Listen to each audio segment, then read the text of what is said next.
Hi, my name is Bobby and I'm with Shorty's Hattery here in Oklahoma City. And right now I'm going to talk to you guys about different disciplines, different hats for different disciplines.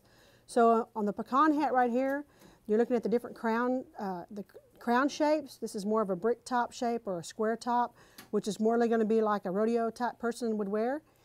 The hat next to it is more of a regular cattleman's crease shape, which more your disciplines like your cutters, your reiners, show horse people like your performance, western pleasure, that type person is going to wear this more of a cattleman's crease crown. And the little hat on the end here is a fedora crease for the businessman, or maybe you're a pleasure driver and need that special hat for pleasure driving class. So back to the hat, back to the different hat styles. The hat to my right here, or your left, is going to be more like a rodeo style hat, and the brim's they wear their brims a little flatter. The crown's a little more square, maybe a little taller crown than what our show horse or our reiners or performance people are going to wear. The hat in the middle, of course, it's more like for a woman's style hat.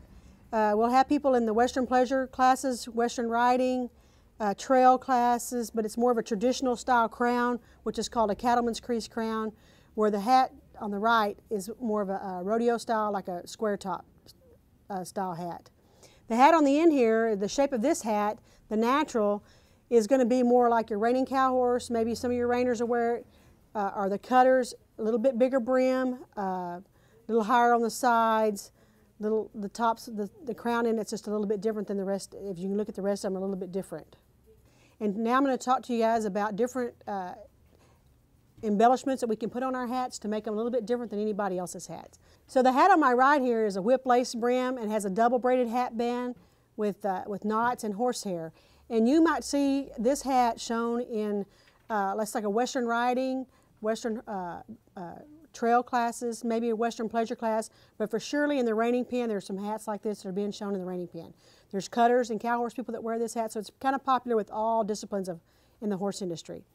The next hat here in the middle, the camel colored hat with the buck stitch brim, this is our newest style out, and it's kind of old style because if you can remember back in the 60s and 70s when you rode those saddles, had the buck stitch on the different parts of the saddle, or your belts had buck stitch on them. So this is kind of something old that we're bringing back, kind of retro looking. It's really popular right now because you can do a lot of different colors and different colored hats.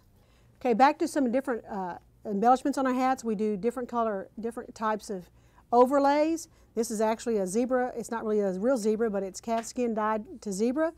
And you can get this in black and white, and there's also, they make it in several other colors. But then you can also change the whip lace on it to black, or you can do white. We've done it in several different things.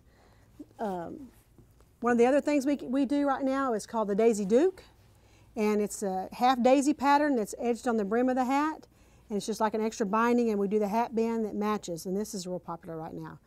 One of our real popular hats that's been around for a little while is a lasered etched hat, and this is lasered on the bottom end of the brim. Okay, and as you bring the sides up, you can see the laser and the detail pattern on the lasering. This is called gun engraving, and this is very popular right now for different disciplines in the horse industry.